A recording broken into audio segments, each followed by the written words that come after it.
You're listening to Your Calm Parenting Path. I'm your host, Nina, a mindful parenting coach and mum, here to help you go from overwhelmed and reactive to calm, confident, and connected with your kids. This show is for parents who want to raise their children with more patience, less stress, and a whole lot more joy. Because small shifts make a big impact, and you can build the parenting life you've always wanted. If you want to see what I'm up to, follow me on Instagram at Mindful Parenting Lifestyle, and don't forget to hit follow or subscribe so you never miss an episode. Let's get started. Hello, lovely listeners, and welcome back. Today, I'm joined by Nellie Harden, writer, speaker, and passionate advocate for building strong families through a foundation of worth. If you've ever found yourself stuck in the yelling cycle, reacting in the moment, feeling the guilt afterwards, and wondering why it keeps on happening, this conversation is going to feel very relatable. Nellie brings such a grounded, empowering perspective to family life and leadership. And in this episode, we explore what might really be sitting underneath our reactions as parents and how strengthening something deeper in our homes can begin to shift everything. It's honest, practical, and incredibly hopeful. Let's dive in. Nellie, thank you so much for joining us today. Hello. Thank you so much for having me. Oh, it's very exciting. Can you start, Nellie, just by telling us a little bit about yourself and the work you do and what led you into the space of family life and leadership? Yeah, well, that's literally a 47-year story, but I'll give you the highlights.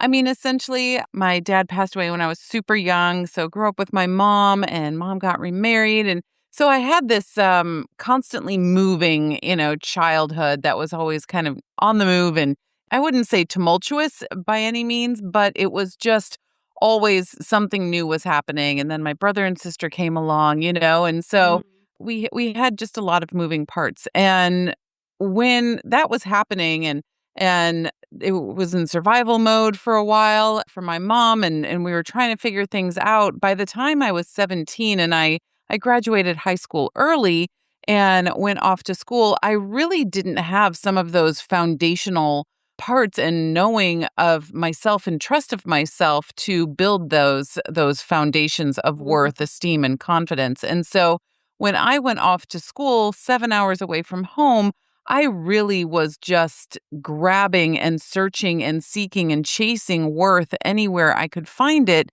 instead of actually holding on to it and knowing it for myself. Yeah. And that led down some really dark corridors, because when that's all you're doing all the time, there's never an endpoint. There's never a peace point. It's just always seeking, always chasing. And so then fast forward the story, and I had some really, dark, difficult parts of my past because of that. Now I'm married and I have 4 daughters within 4 years. And so now all of my daughters are between 16 and 20 at the time of this recording. So we are in the thick of everything right now. Yeah, I bet. And I found that during raising them, I was doing so much of my own healing process and trying to filter and discern what is my actual parenting that wants to come through and what do I want to not pass through to my daughters. And so that's been a process I've been on for 16 to 20 years right now. Yeah. But in addition to that, we homeschooled for about 7 years. And during COVID, we really had a bunch of people reaching out to us asking, okay, how do we do this? How do we not just parent, but we have a whole different role of teaching in our homes and doing all of this? And so I just gradually, very organically came into the process of, okay, how do we in our homes practice positive disciplines and really look inward in ourselves in order to look outward in parenting and practice positive disciplines. So that's kind of the very, very short version of, how I got to where I am today and doing the work I do. Yeah, fantastic. So it sounds like thinking about what you want to take, what you want to let go of. And I think that's such an important step when we become parents that we don't often think about. And we find that we end up in a place where we're perhaps parenting in ways that we don't want to because we know what it felt like to be the child in that situation. So I think the fact that you've done that and you're now helping people with that is amazing. And I think it's such an important part of the parenting puzzle. You mentioned earlier that you were chasing worth. Mhm. Can you talk to that a bit more? What does that mean, and how has your own journey shaped the way that you support families when you're talking about worth chasing? Well, I think part of it has to do with that inventory that you just mentioned, and we'll talk about Mm, that in a second. But, when you're chasing worth, think about so I went to school, and like I said, I was 7 hours away from home. I did not know my roommate. And I had no trust in myself and no real outward trust points that I could go to. And when you're building esteem, and esteem really is trust in self and mm, and what you're doing and the decisions you're making and who you're becoming. And you have to start with outside accountability before you go to inward accountability because and I've done this poll so many times, and it's really interesting. Those listening, if you want to ask your kids too, when you walk into a room, what's the first thing you ask yourself before you make a decision on what you're going to do? And usually it comes down to, are they going to like me? Am I going to be funny enough, right? Am I going to be whatever, fill in the blank enough, right, for these people, which then turns you into this chameleon, type yeah. behavior and choices of, well, I don't know who I am. I'm not building who I'm going to be and pre-deciding who that is and building who that is. I'm going to be whoever they need me to be. And that's really where chasing worth comes in. And so I found myself chasing accolades, chasing grades, chasing, Mm, boys, chasing any sort of acceptance. And my roommate that I was randomly chosen with my freshman year happened to be this, very dynamic party girl. And I was never that person before, but mm. now, she seemed outwardly to have more confidence, so I was like, "Well, I guess this is what we do now. I guess this is college and this is what we do." Yeah. And so I had no, ounce of trust in myself to know who I was and who I wanted to become, that I just became and assimilated what she thought I should become. And that was what was so dangerous. And what I see so often happening today when our young women, young men as well, but I Mm, especially see this in young women, are being released into adulthood and into the world instead of launched and equipped into the world and into their mm, adulthood. And so that then as an adult raising young women, and it doesn't start when they're teenagers or preteens, it really starts as early as you can possibly start it, really helping them understand their worth and trust in themselves and who do you want to become? What would have been a better choice there?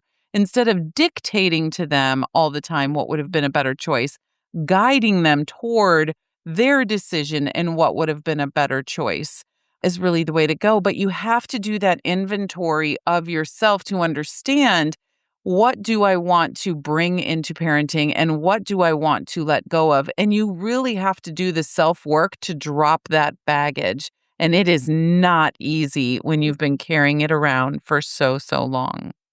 oh my gosh, that is so powerful. Just thinking about what you're saying. And I'm raising three boys, and I feel like it's just as important giving them that sense Hmm. of worth and giving them the Oh, tools, absolutely. that intrinsic self confidence or ability to self lead and to, make the choices that are going to be the best for them.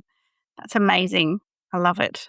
Don't have much more to say about that. It's brilliant. How does a parent's own sense of worth impact the way that they then respond to their children?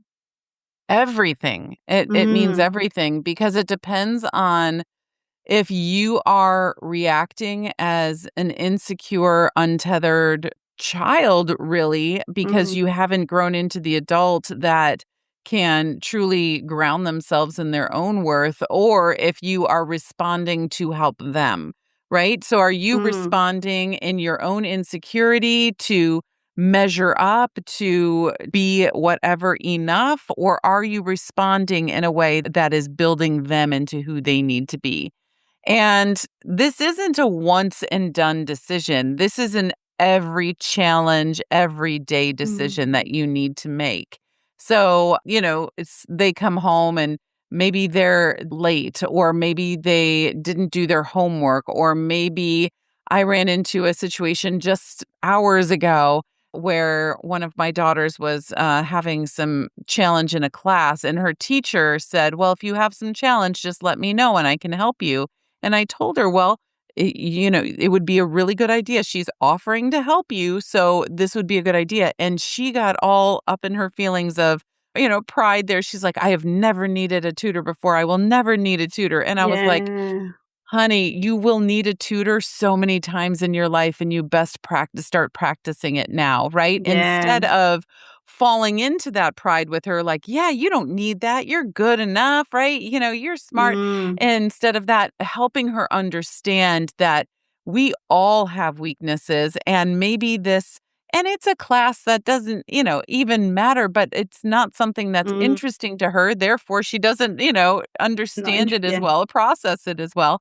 And so she needs to be able to be vulnerable enough to ask for help, and teaching them that vulnerability is a strength and not a weakness is really important. And you can't do that if you haven't come to that position yourself. Mm.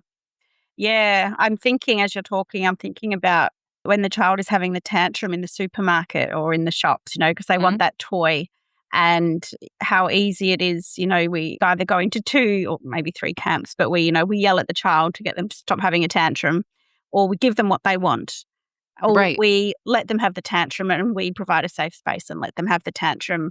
And we don't worry about all those people watching us feeling like we're being judged, that kind of right. thing. So I feel like it's those 3 Absolutely. different situations, isn't it? If you look at the young child. And so having that work to be confident enough to let your child be in their big feelings, to allow them to work through, to have tools to help themselves in those situations. Yeah. Absolutely. And it's not in a way of, it's okay, you can scream and you can do all of these things in a store. They need to know that that is not appropriate. Mm. But if you try to hide them, they'll feel like they need to be hidden, right? There's Yeah. something about them that needs to be hidden. But you need to help them work through what is Yeah. happening, not just let them do whatever they're doing, because that's not appropriate either. If it's not appropriate for you, it's not appropriate for them. And we are building them into the adults that they will become. And we can't let them have a different set of standards. Well, you are this old, and so you can, lay Mm. down on the floor and scream and kick and what have you. Because then where does that line Yeah. then change? And if they're 4 years old and doing that, and then all of a sudden they're 6 years old and you're like, "Oh, you can't do that anymore. You must stop." But you haven't given them the tools and Yeah. readiness to do that, they will not. Yeah. And it will become a much bigger problem. So, in that scenario that you're talking about, you really want to get down on their level, look at them eye to eye, say, "Do you really think that this is the best choice?" And you Mm. speak in a stern, calm, loving voice, right? Where you're the authority, but you're not overlording over them Mm. and punishing them and looking down on them, or giving them, grief, but you are getting on their level and helping them work through that. That's really what you Yeah. want to do in that situation. So you're growing them, you're building them, Yeah. and you're giving them the tools. Building that emotional intelligence and that, Yeah. knowledge of how to deal with difficult situations. Yeah, brilliant. Love it. Okay, so when we think about yelling at our children, many parents feel stuck in the yelling cycle. So they react, they feel guilty, they promise to do better, and then it happens again. Why do you think this cycle is so common? Well, we don't have the tools, many adults don't Mm. have the tools themselves in order to do that. We're still working in our insecurities. We have a lot of shame and guilt that we're carrying around that we don't recognize. And so we don't know how to help them because we haven't been able to help ourselves either. But here's, the trick of everything is when things are not calm, as adults with fully formed brains, which happens, post 25, Mm. with those fully formed brains, our frontal lobe shuts off, which is our area, which is right under your forehead. it shuts off if we are not calm. And we start just being very reactive in our amygdala, which is in the back of our brain, which is that fight or flight and freeze response. And we just get reactive. That's a very dangerous place to be, just in general, but especially if you are the sole main guide for building someone else's life. That's not a good place to build from. And so I really try to emphasize to all of the parents and people I work with that if you are not calm, it's not the time to speak. Mm. You need to calm down so your frontal lobe, which is your reasoning center, which is cost benefit analysis and all your logistics there. Mm. You need to be able to get that back online before you can have a working conversation. And if your child's not there and they're not calm, that's okay as long as you are and you can lead them to become calm and then have the conversation. So if they're wild and they're yelling and they're doing this, you can say, "It's okay. We're not going to talk right now. I need to go take a walk or you need to go take a walk and we're going to revisit this in 10 minutes, okay?" All right. And they can be being, nasty in your face or being rude or what have you, but you must stay calm. And if you're not calm yet, you need to take a walk and come Mm. back. So, yeah, that's a double edge. You want to get out of that because then that just breeds, your Yep. shame and your guilt. And then you have to come back and you need to apologize. And every interaction that you have with your child, even if it is 99% their fault and, they did this infraction and then they said this and then they did this, right? You need to own your 1% of what Yeah. happened there. There was either some missed clarity of an expectation that was there. There was some reaction that you had. You could have done whatever better, but you come back and you need to own your, 1 or more percent of that so they learn how to own theirs. And we're the leaders, right? So you Mm. have to be the example. So come back, own your part, let them see, apologize if need be for whatever, you did in that, and then have a discussion about where you can go forward and bring clarity. If there is Mm. not clarity at the end of what I call courageous conversations, it will repeat next Tuesday, or whenever. Yeah. It absolutely will repeat. But if you keep yelling or, being belligerent or even physical or what have you, and you keep doing that, and then maybe you apologize or not, you're going to not build trust with your child. And you cannot guide and lead and be a person in their life that they can come to if there is not trust. Trust must be established. And it's okay to make a mistake, but you have to come back and own it, Yeah. right? And that's what we need to teach them too. So it is a very toxic cycle to just yell, come back, yell, come back, yell, come Mm. back, because the trust is broken or Yeah. never built. Yeah, I love exactly what you're saying, and it's something that I teach my clients as well is all about, you're allowed to yell, but you need to own up to it. You need to apologize. I love the courageous conversations. I might have to borrow that. But just so yeah, because if you just keep doing it and repeating the same cycle, it's almost like a snowball effect. You're just going to get more and more full of guilt and shame if you're Yeah. not able to come back to it. So that's great. Now, you mentioned earlier about worth and being a worth chaser and a parent's sense of worth. You talk about 5 pillars of worth. Mhm. And I'm wondering if you can explain why they matter in family life and give us a bit of an overview of what they are. Yeah, we all hear, oh, self-worth or worth, or you should have worth, or everybody has worth and you do. But how do we actually tangibly do it? Because Yes. that's where it really comes down to. Like, you can tell me until you're blue in the face that I should have something and self-esteem and, oh, you're beautiful or you could do this or whatever. But if I don't know it, it really doesn't matter. Mm. And so I really want to help parents build this worth in them. And before we get into those 5 pillars, I just want to give you a visual here of everything rests on security and safety, right? And that's Yep. where that trust can come in with another person too. But then on top, it's like a 3-tiered cake on top of that, if you will. Yep. The very bottom big layer is that worth piece. On top of that is your esteem. And on top of that is your confidence. And that's where we want to, lead them. And so that by the time they leave home, they have that self-led leadership and discipline, like you had mentioned earlier. But that the really thick chunk of worth, it really has 5 pieces to that. And that is they need to be seen and heard and loved and belong and have purpose. Oh my gosh. When you look back at the history of all people and all conflict, and if you open up a newspaper today or turn on the news or go into your child's school or talk to your child, that is what you are going to find. One or more of those is broken or not there. Because when you look at the opposites of each one of those, right? To be seen or to be invisible, right? So many of our kids, they feel invisible, or to be heard or to be ignored or silenced, Yeah. right? To be loved or to feel unloved, right? To belong or to feel alone, and to have purpose or to feel like, what am I doing here? There's no reason, there's no point.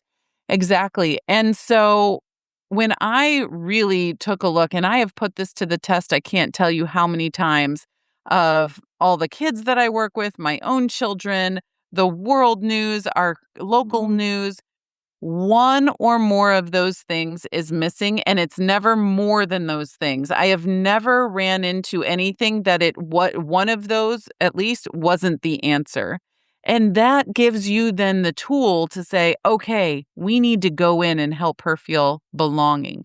We need to go in and help him feel and see that he is loved, right? We need to go in and actually listen to him because he's been silenced or ignored for way too long, right? And when you don't have those 5 pillars of your worth that are being built up, you start to grow resentment and sadness and depression, and you become a recluse, right?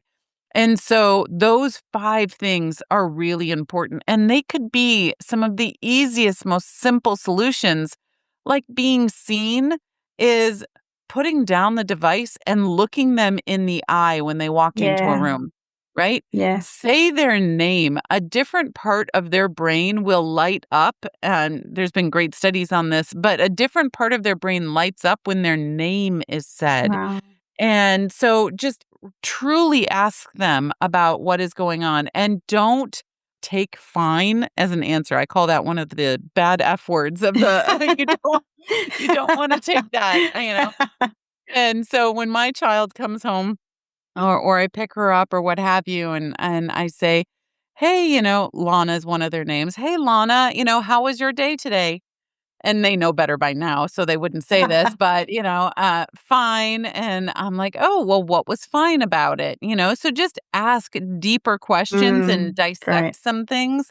And the more you get to know your child, because we've gotten into this habit of coexisting with them and not really knowing them and helping them build into who they will become.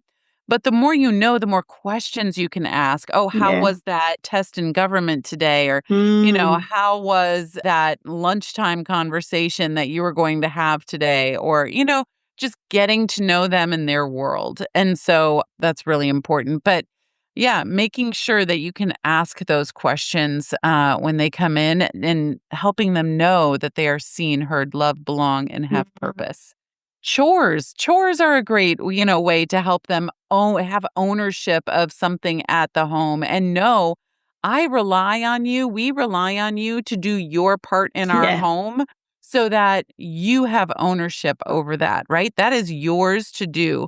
And that creates belonging, really helping them understand their roles as big sisters, big brothers, little Yeah. sisters, big sister, I don't know, little brothers. There you go. That's all. What's the Um, thing? but having them really have ownership in that and say, well, I can do this as their mom, but you can do this as their, big brother I or love little that. sister or what have you. And that creates ownership and presence in the home. So there's so many really easy, simple, tangible things you can do to make them know those 5 pillars of their worth. Oh, I love that. I make a habit when my boys get home from school, they all get a hug, and I'm so glad Mhm. to see you. I missed you today. I'm really happy to have you home again. tell me about your day. What book are you reading? How was playtime? That kind of thing. Absolutely. And what you were saying about the five pillars and how you're thinking about the opposite of the five pillars, it was making me get a bit emotional as you were talking, because I feel for those children that aren't able to have those five, well, not, missing one. Yeah. Yeah. But then I'm also thinking of the parents that are missing one, and Yeah. thinking about ways that we can ensure that we get those five pillars as well.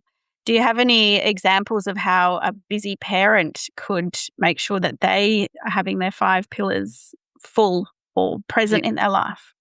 Yeah, absolutely. And so, through friends and spouses, faith is a huge component to this for so many people, Mm. myself included, right? To find a grounding in your worth through your faith. And then you're not seeking it out in the world, because let's face it, the world and people are fickle and they're always going to let you down. So finding it in a steady faith Yep. is going to be able to keep you grounded. But your hobbies and what you're doing in order to fulfill yourself, really asking yourself, how am I fulfilled? Mm. But doing an inventory again, having it be a part of that. What do I want to leave? What do I want to bring forth? But I have journal writings that I go back to each year. How do I feel seen? How do I feel heard? Mm. Right. And then Yeah. exploring those things a little bit more. And you can even go to the opposite. When do I feel silenced, right? When do Mm. I feel invisible? And for a lot of people, me definitely being included, we carry around past traumas and Yep. dramas that then can be reflected throughout the rest of our entire lives. And we need to be cognizant and understanding of those. And, if our life is an entire arena, that trauma, that drama that you have in your life will always be there. No matter how much you've Mm. recovered from it, it will never leave, but you can always be aware of it and say, okay, I see you. That's your seat over there. You can sit there and watch Yeah. my life. You're not in charge of my life. You're not Mm. directing my life, but you can sit over there and I see you, right?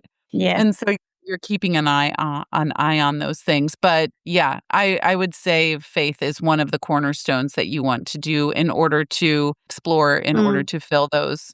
I think that's beautiful. And I might put some of those questions in the show notes so that anyone that's wanting to do a bit of journaling can actually think That'd be a about great some of idea. these questions and dig a little bit deeper, because it's just so valuable. Yeah. As we come to the end of our chat, Nellie, if you could leave parents with one small shift that could create a big impact in their home this week, what would you recommend? I would, number one, tell you it's never too late. So if you have a 3-year-old or a 10-year-old, an 18, or even I don't know, maybe you have a 36-year-old, it's never too late. We Yeah. want to get in there and help shape and build them as much as we can within the first 6,570 days. That's how Yeah. many days are in 18 years. And so, but in that 65, 70, why that's so important has to do with brain development. It has to do with community. It has to do with culture. And it also has to do with the fact that that's the most time you will ever spend with them. By the Mm. time they get to the end of that 65, 70, it breaks your heart. But overnight, you've already Yeah. spent about 90% of the time that you will spend with your child in that time. Oh my So gosh. that's your biggest window for impact and leadership that you can have there. So that's what I want to say first. It is never too late to get in there. But also, something I recommend for everybody is to have weekly one on one time with each of your children and make it be scheduled, intentional, and consistent. And so, every, Monday and Thursday in our home, we have 4 kids. One of them's even off at university. And so we do FaceTime. But we have one-on-one time with them, and we sit down. My husband goes in one, I go in another, and then the next week we switch. Yeah.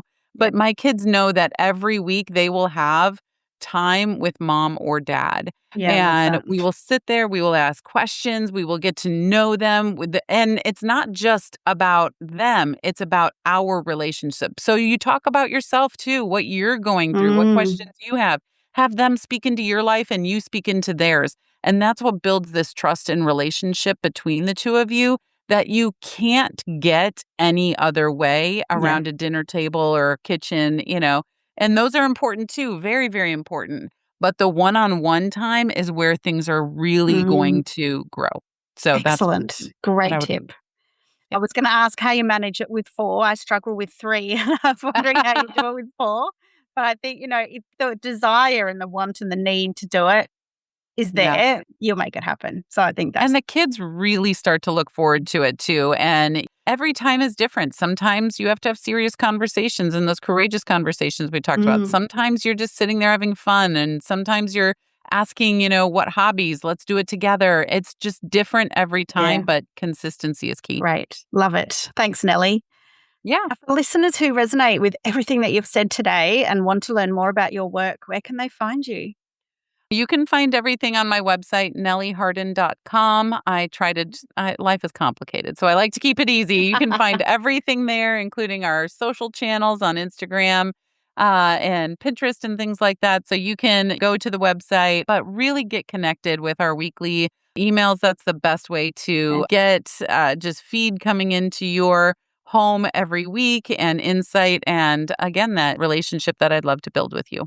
Oh, I love that. Thank you, Nellie. Thank you so much for being a guest. You've shared so many pearls of wisdom, and I'm really excited to share all these with the listener. So thank you so much for your time today. Oh, thank you so much for having me. Now, what I loved about this conversation with Nellie is a reminder that yelling isn't just about behavior, it's often about something deeper. And when we begin to strengthen that deeper foundation in ourselves, when we look at our worth and in our homes, everything starts to shift. If you found yourself nodding along at any point, like I did, I just want to remind you that you're not failing, you're learning, and small shifts really do make a big impact over time. And lovely listener, thank you for being here and for doing this work. It matters more than you know. See you next week. Thanks for listening to Your Calm Parenting Path. I am so glad you're here. And I hope this episode gave you something useful to take into your parenting journey. If you'd like to dive deeper, sign up to my mailing list at mindfulparentinglifestyle.com.au for more tips and insights, or book a free chat to learn how we can work together. And don't forget to hit follow or subscribe so you never miss an episode. I look forward to speaking with you next time on Your Calm Parenting Path.